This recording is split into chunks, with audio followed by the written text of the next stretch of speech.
حضرت علی رضی اللہ تعالیٰ عنہ نے فرمایا، میری 5 باتیں ہمیشہ یاد رکھنا، بہت کامیاب ہوگے۔ رزق کے پیچھے اپنا ایمان خراب مت کریں، کیونکہ رزق انسان کو ایسے تلاش کرتا ہے جیسے مرنے والے کو موت۔ دوستی کا بھرم صرف وہ لوگ رکھتے ہیں جن کی وجود میں سمندر جتنا دل ہو۔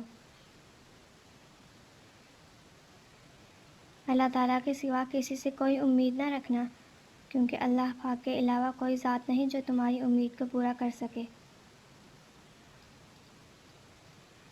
جس بات کا تمہیں علم نہ ہو تو اس کے بارے میں علم حاصل کرنے کی کوشش کرو اور علم حاصل کرو۔